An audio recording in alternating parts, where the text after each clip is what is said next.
जी friends, आज thumbnail से आपको आइडिया होगा कि आज की वीडियो का फोकस क्या है, क्योंकि बहुत सारे सवाल इससे रिलेटेड आ रहे हैं कि हम अपनी क्यूसी को या प्रोडक्शन को या किसी क्वालिटी एश्योरेंस डिपार्टमेंट में अपना ऑपरेशन फील्ड चेंज कर सकते हैं, नहीं दूसरी जगह पे जाएं तो क्या इश्यूज आएंगे।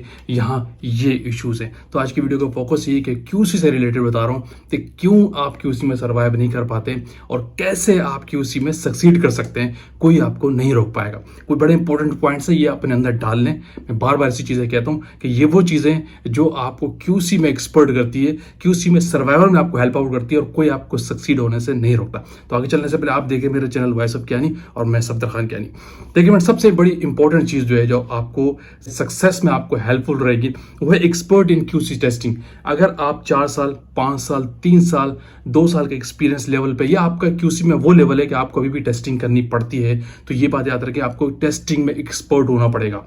जितनी भी आप क्यूसी में टेस्टिंग करते हैं उनमें आप में एक्सपर्ट हो और एक्यूरेटली जो भी टेस्टिंग ऑपरेशन है, फॉर एग्जांपल किसी भी लेवल पे टेस्टिंग आती है उसमें आपकी एक्सपर्टीज परफेक्ट होनी चाहिए, उसमें हैकी बैकी नहीं होनी चाहिए। ये कमांड आपको सबसे पहले हासिल करनी है तो आपको प्रॉब्लम नहीं होगा वर्किंग में। दूसरा इंपॉर्टेंट पॉइंट है grip. You have a grip in all QC operations. आपको पता हो कि क्यूसी में कौन कौन से ऑपरेशंस होते हैं, किस स्टेज पे सैंपल आता है, ग्रेन्यूल्स आता है, ठीक है, और कहाँ कहाँ से चीज़ें हमारे पास आती है, क्या क्या चीज़ें सिस्टम क्यूसी के अंदर सिस्टम एग्जिस्ट करता है। मिसाल के तौर पर आपसे लोगों को कहता हूँ कि कैसे आपका केमिकल आता है, कौन कौन से आपके वेंडर्स हैं, कहाँ कहाँ से आपके पास चीज़ें आती है, क्योंकि आपको समटाइम्स चीज़ों को रिक्विजिट करना होता है और लोग आप परेशान हो जाते हैं, डिपेंडेंट हो जाते हैं कि चीज़ मैं कैसे करूँगा। और किसी में जो ऑपरेशन हो रहा है कि वॉशिंग कैसे हो रही है, ओवन के लिए कैलिब्रेशन का डॉक्यूमेंट कहाँ रखा है, कैलिब्रेशन किन सोर्स से हम करवाते हैं, कैलिब्रेशन का ऑपरेशन आपके पास है, IQ की आपकी कंपनी में होता है, कौन कौन से वेंडर आपके साथ कनेक्टेड है, उन सारी चीज़ों पर कमांड हासिल करना आपको पता हो। आपको नॉलेज में होना चाहिए कि हम इस प्रेमिसेस के अंदर जिस क्यूसी में मैं काम कर रहा हूँ हमारे पास किन किन लोगों से हमारा कनेक्शन है, प्रेमिसेस के अंदर और प्रेमिसेस आउटसोर्स से जो आप सर्विसेज लेते हैं उनके बारे में आपको ग्रिप हो, पता हो कि बॉस कभी आपको कह दे कि भाई इस इंस्ट्रूमेंट के बारे में कैलिब्रेशन करानी आउटसोर्स है, किससे करानी, तो आपको परेशान ना हो कि किससे हो। आपको आइडिया होगा हम किन लोगों से करा रहे थे प्रीवियसली और कौन हमारे पास कॉन्ट्रैक्ट्स में है, तो किन के कॉन्ट्रैक्ट है हमारे पास। तो डेफिनेटली डॉक्यूमेंट होता है, लेकिन आपको भी पता होना चाहिए कि क्या चीज़ कहाँ है और कैसे रखी और कैसे कराते हैं, कैसे प्रोसीड करते हैं।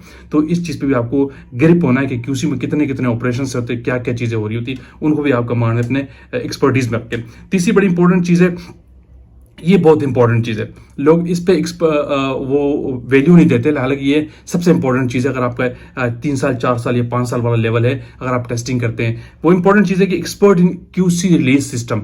जो क्यूसी की रिलीज सिस्टम का प्रोसीजर आपकी क्यूसी के अंदर एग्जिस्ट करता है उसमें आपको एक्सपर्ट होना है। ये बहुत इंपॉर्टेंट चीज़ है, क्योंकि अगर कोई दूसरा नहीं हो और आप अकेले हो या 2 लोग हों तो 3 लोग हों, तो आपको इस काम को कैसे करना है। मिसाल के तौर पर आपके पास टेस्टिंग प्रोडक्शन से, ठीक है, या वेयर हाउस से रॉ मटेरियल किन किन स्टेज से कैसे आता है और कैसे आप उसको रिलीज करते हैं। फॉर एग्जाम्पल अगर आपके पास ग्रेन्यूल्स आते हैं हम क्या टेस्टिंग करते हैं, इसका SOP क्या है, इसकी डॉक्यूमेंटेशन कहाँ कहाँ करते हैं, उसमें कौन कौन से टेस्ट हम परफॉर्म करते हैं, आपको पता होना चाहिए। ग्रेन्यूल स्टेज पे प्रोडक्ट आ रही है उसको रिलीज सिस्टम आपको पता होना चाहिए। सेमी फिनिश पे आ रहा है उसका रिलीज सिस्टम आपको पता होना चाहिए। फिनिश पे आ रहा है, कोटेंट पे आता है, आपको पता हो कि हम इसको कैसे रिलीज करते हैं। इसमें आपकी एक्सपर्टीज लाजमी हो क्यूसी के अंदर। फिर रॉ मटेरियल कैसे आता है, कहाँ से लेते हैं, कहाँ से सैम्पलिंग करते हैं, कौन सा सैम्पलिंग का डॉक्यूमेंट फिल करते हैं, कहाँ कहाँ उसकी डॉक्यूमेंटेशन करते हैं और कैसे उसकी रिपोर्ट फाइल करते हैं, सॉफ्टवेयर में कहाँ इसका सर्टिफिकेट बनता है। ये चीज़ आपको मस्ट पता हो, क्योंकि प्रोडक्शन में मेन फोकल जॉब जो आपकी है वो आपको क्यूसी रिलीज देना है, जिसमें आपकी फिनिश प्रोडक्ट भी है और रॉ मटेरियल भी है और पैकिंग मटेरियल भी इंक्लूड होता है। तो सारी ये चीज़ें जो क्यूसी में रिलीज सिस्टम है, क्यूसी का जो मेन रोल है वो क्या है कि रिलीज करना चीज़ों को आफ्टर टेस्टिंग, जो अप्रूवल देता है। तो अप्रूवल सिस्टम या रिलीज सिस्टम पे आपको कमांड लाजमी आनी चाहिए ताकि आप इंडिपेंडेंटली काम करें, किसी भी और पर डिपेंडेंट ना हो। लोग इस पे एक्सपर्ट नहीं होते, एक छोटे से काम में अपने आप को समझ रहे होते हैं कि जस्ट वो ग्रेन्यूल्स पे काम कर रहे होते हैं, उनको नहीं पता अचानक से कभी कोटेड स्टेट का टैबलेट आ गया या कोई ऐसा रॉ मटेरियल आ गया तो वो सोच रहे होते हैं कि इसको हम कैसे आप टेस्ट करेंगे, इसमें क्या क्या टेस्ट करना है, कैसे रिलीज करना है। आल्दो का SOP मौजूद है, वो कंफ्यूज हो जाते हैं कि कहाँ कहाँ डॉक्यूमेंट करेंगे, सर्टिफिकेट कैसे बनाएंगे, CO कैसे बनाएंगे। तो ये चीज़ें बहुत इंपॉर्टेंट चीज़ है, आपको इस पर कमांड सबसे पहले हासिल करनी। चौथा बड़ा इंपॉर्टेंट चीज़ है कमांड ऑन ऑल इंस्ट्रूमेंट में हमेशा लोगों कहता हूँ क्यूसी में जितने इंस्ट्रूमेंट यूज होते हैं आपके पास, रेजोल्यूशन है, डीटी अपरेटस है, यूवी है, एचपीएलसी है, जीसी है, गैस क्रोमेटोग्राफी है, कोई भी आपका स्पेक्ट्रोफोटोमीटर यूज कर रहा है, कंडक्टिविटी यूज कर रहे हैं आप, बैलेंस यूज कर रहे हैं, सब पे आपको कमांड होनी चाहिए, सबके सॉफ्टवेयर पे आपको कमांड होनी चाहिए कि कैसे इसको चलाते हैं, कैसे इस पर टेस्ट लगाते हैं। जो भी आप टेस्ट करते हैं, जो आपका एसओपी है, ऑल दो ये टाइम कंज्यूमिंग चीज है कि आपको मेहनत तो करनी पड़ेगी, इन चीजों पे कमांड ग्रेजुअली आती है, लेकिन आपको एज सुन एज पॉसिबल इस पे अपने आपको कमांड रखना है कि क्यूसी में जितने इंस्ट्रूमेंट यूज होते हैं उनको कैसे इस्तेमाल किया जाता है, उनको कैसे उनका सॉफ्टवेयर हैंडल किया जाता है, क्या आईडी, सब पे आपकी आईडी बनी होनी चाहिए। ठीक है, तो इंस्ट्रूमेंट पे कमांड आपकी कंपलसरी और मस्ट होनी चाहिए। अगर आपको क्यूसी में काम करना है तो आप आगे जाएंगे, क्योंकि मैनेजमेंट की नजर में जा रहा होता है कि बंदा हर इंस्ट्रूमेंट को जानता है, कभी भी इसको प्रॉब्लम नहीं होता, हर इंस्ट्रूमेंट को इजीली हैंडल कर लेता है, रिलीज कर लेता है, स्टार्ट कर लेता है और इस पर टेस्टिंग करने का एक्सपर्ट है। तो ये आपको लाजमी करना है। चौथा बड़ा इंपॉर्टेंट नंबर 5 पे expert in HPLC trouble shooting. HPLC पे तो कमांड आपने लेनी ही है, लेकिन एचपीएलसी की जो ट्रबल शूटिंग में उसमें भी आपको एक्सपर्ट होना है ग्रेजुअली। क्या कभी प्रॉब्लम आ गया, लीकेज आ गई, पिक शेप खराब हो गई, सैंपल सही नहीं बन रहा तो क्या वजह है, तो ये चीजें आपको सीखनी है। और ये कब आती है? एक्सपीरियंस के साथ। तो आपने इसमें अपना टाइम लगाना है। एचपीएलसी चला रहे सिर्फ अपना टेस्टिंग रिलीज करके चले गए, ऐसा नहीं है। आपको कभी प्रॉब्लम आया तो प्रॉब्लम को खुद से हैंडल करना आपने सीखना है। तो ये कहलाती है ट्रबल शूटिंग। कभी लीक हो गया, एयर आ गया, कैसे सिस्टम से एयर रिलीज करते हैं। एचपीएलसी से रिलेटेड जो ट्रबल शूटिंग है, मैं भी दूसरे इंस्ट्रूमेंट की बात नहीं कर रहा, क्योंकि एचपीएलसी बड़ा डोमिनेंट इंस्ट्रूमेंट है, बहुत ज्यादा यूज होता है। तो इसकी ट्रबल शूटिंग मिनिमम आप लाजमी सीखें, ताकि आपको एचपीएलसी की भी प्रॉब्लम हो, क्योंकि लेबोरेटरी के अंदर 99% एचपीएलसी चलता है। अगर आप किसी अच्छी ऑर्गेनाइजेशन में काम कर रहे हैं, रूटीन में बहुत ज्यादा दिन रात ही चलता है। ठीक है, इसके बाद बड़ी इंपॉर्टेंट चीज नंबर 6 है डॉक्यूमेंटेशन स्किल। आपको डॉक्यूमेंट में बड़ा एक्सपर्ट होना पड़ेगा।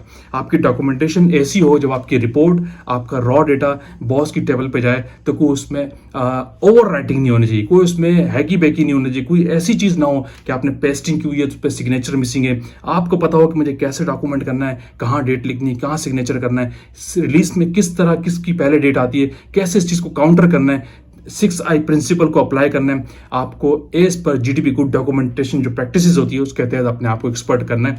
जो क्यूसी की रिलीज ऑफिशियल या जिसको हम कहते हैं टेक्निकल जो डॉक्यूमेंट होता है, उसमें डॉक्यूमेंटेशन की स्किल, एसओपी वगैरह, स्पेशली रिलीज के जो डॉक्यूमेंट है उसको आपको एक कमांड लाजमी लेनी है कि आपको पता हो कि रिलीज के डॉक्यूमेंट को हम कैसे डॉक्यूमेंट करते हैं। रॉ मटेरियल हो गया स्पेशली, और खासकर फिनिश प्रोडक्ट हो गया। ठीक है, एक और इंपॉर्टेंट और है क्यूसी गाइडलाइंस के बारे में अवेयरनेस लाजमी ले कि अगर क्यूसी में जो हम काम कर रहे हैं किन गाइडलाइंस को फॉलो करते हैं। आईसीएच क्या कहती है, रिलेटेड टू स्टेबिलिटी गाइडलाइंस होती है, मेन फोकस होता है। सीजीएमपी गाइडलाइंस क्या है, जीएमपी गाइडलाइंस क्या है, स्पेशली क्यूसी से रिलेटेड गाइडलाइंस होती हैं, उनके बारे में नो लाजमी रखा करें। अगर कभी प्रॉब्लम आता है तो आपको पता हो कि गाइडलाइंस ये कहती है, इसके तहत हम इसको काम कर सकते हैं। क्योंकि आप ऑटो पे काम कर रहे हो तो समटाइम मैनुअल पे आपको करना पड़ जाता है। तो गाइडलाइन आपको क्या कहती है, आपका क्यूसी की जो गाइडलाइंस इंटरनली बनी हुई है किसी रेफरेंस के थ्रू, उनको भी आपको अवेयरनेस हो कि हमने यहाँ पे क्या डॉक्यूमेंट में लिखा हुआ है कि इस काम को अगर अल्टरनेट क्या होना चाहिए, तो वो चीजें आपको अवेयरनेस हो, पता हो। तो गाइडलाइन की अवेयरनेस साथ में लाजमी रखनी है, specially regarding quality control department. अच्छा, बड़ी इंपॉर्टेंट चीज नंबर 8 पे वो है मैनेजमेंट स्किल्स।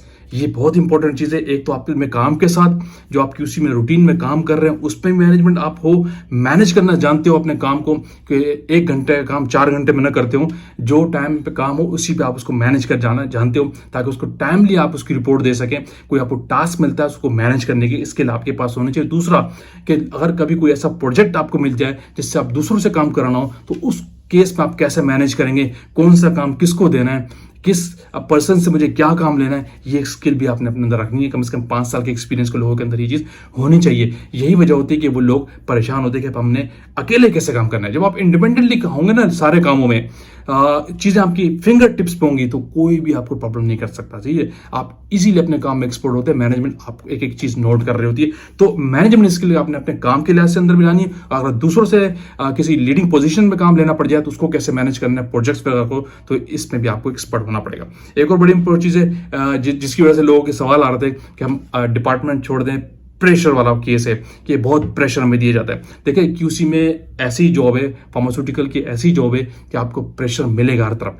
प्रेशराइज जॉब होती है, तो उस प्रेशर में काम करना सीखे। कभी भी ये नहीं होना चाहिए आपके अंदर अगर तो आपको एक जगह 2 सैंपल दे दिए तो आपके हाथ पर काम जाए, आप मैं कैसे स्टार्ट कैसे लूँ, आपका दिमाग फौरन चौकस हो जाना चाहिए। अगर आज मुझे 2 घंटे की जगह पे 4 घंटे का जॉब दे दिया गया तो मैं इसको एज सून एज पॉसिबल कैसे कर सकता हूँ। तो वो आपके अंदर प्रेशर बेयरिंग वाला जो फिनोमिना है वो अंदर रखना है आपने, ठीक है। हाइपर नहीं होना, काम को हैंडल करना है बड़े स्मूथ और हम्बल तरीके से, और कोशिश करनी है। अगर आप काम का ओवरलोड भी दे दिया गया है तो आपका 90% 99% ये कोशिश होनी चाहिए ये काम मैनेज हो। अगर नहीं हो तो ट्रांसपेरेंसी के तौर पे आप कहें कि ये काम में ये चीज़ रहती है, मैं इसको इस वक्त मैनेज कर लूंगा। ये स्किल्स भी, कम्युनिकेशन आपके अंदर होनी चाहिए, तो आप अपने काम को क्यूसी में यूं जाएंगे आगे।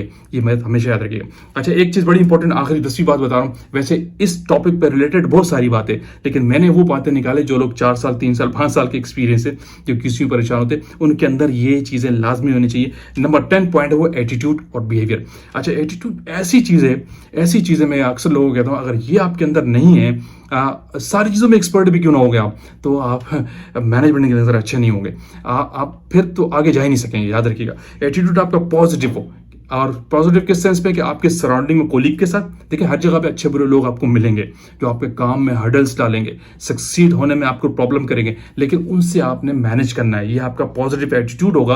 आपके पास ये एटीट्यूड की स्किल्स होनी चाहिए कि अगर आपको कोई खराब लोग मिल गए तो अपने आप को कैसे वहाँ पे सर्वाइव करना है आपने, और कैसे आपने उनसे काम लेना है और उनके साथ काम करना है। तो एटीट्यूड अपना पॉजिटिव हमेशा आपने रखना है। कभी भी नेगेटिव एंटी एटीट्यूड किसी कोलीग, किसी बॉस, किसी कंपनी के बारे में आपने शो नहीं करना। हमेशा पॉजिटिविटी अपने एटीट्यूड में रखनी है आपने, ठीक है। और ये चीज आपको और आगे ले जाएगी जब आपका एटीट्यूड अपने काम के साथ पॉजिटिव, ठीक है, और दूसरा लोगों के साथ भी पॉजिटिव। अब काम के साथ लोग कहते हैं कैसे, मींस के जो आपको काम करना है वो काम के अंदर जो रिक्वायरमेंट है, अगर आप उस काम के रिक्वायरमेंट को पूरी नहीं कर रहे तो मतलब आपका अपने काम के साथ एटीट्यूड और बिहेवियर ठीक नहीं है, ठीक है। टेक्निकल बात बता रहा हूं। आप कैसे, फॉर एग्जांपल एसओपी के अंदर लिखा है, डॉक्यूमेंट के अंदर लिखा है कि 4 तरीके से आपने सैंपल बनाना है, 4 स्टेप को फॉलो करना है। आप 3 स्टेप को फॉलो कर रहे हैं, 1 स्टेप को छोड़ दे रहे और जल्दी बाईपास करके आगे जा रहे हैं। आप कह रहे हैं कि नहीं, आप अपनी एक्सपर्टीज लगा रहे हैं कि नहीं ये ऐसा ठीक होगा, तो इट मींस कि वो जो डॉक्यूमेंट रिसर्च बेस्ड बना हुआ है आप उसको डिक्लाइन कर रहे हैं, ठीक है। तो आपका जो ये बिहेवियर है अपने वर्किंग के साथ जो है, अपने डॉक्यूमेंट के साथ जो है, इसका मतलब वो ठीक नहीं है। तो आपको अपने डॉक्यूमेंट के साथ भी बिहेवियर पॉजिटिव रखना है। जो डॉक्यूमेंट कर रहा है, कह रहा है, वैसा ही आपने काम करना है, ठीक है। अपनी नहीं चलाना, डॉक्यूमेंट को बाईपास नहीं करना। जब आप डॉक्यूमेंट को फॉलो करते हैं तो आपका बिहेवियर आपके काम के साथ होता है, और सराउंडिंग का बिहेवियर तो अपने कोलीग के साथ अपने पॉजिटिव रखना ही है। तो फ्रेंड्स, ये वो चीजें हैं जो लोग कहते हैं ना काम बहुत प्रेशर, हमें एरिया चेंज कर देना चाहिए, तो नहीं, या नहीं करना चाहिए, नहीं करना चाहिए। अगर आपको अच्छी जगह पे आप काम कर रहे हो तो आप अपने आप में ये चीजें लाएं, कोई भी आपको प्रॉब्लम नहीं करता, आप ऑटोमेटिकली ग्रो करते हैं उस जगह पे। तो वीडियो को यहाँ पे एंड करते हैं। आपके वीडियो आपने लाइक किए तो अगेन कहूँगा शेयर कीजिए, कमेंट्स कीजिए, और जो लोग चैनल पे न्यू है वो लाजमी सब्सक्राइब कीजिए ताकि ऐसी टेक्निकल वीडियोस आप तक पहुँचती है। Thank you for watching. अल्लाह हाफिज़।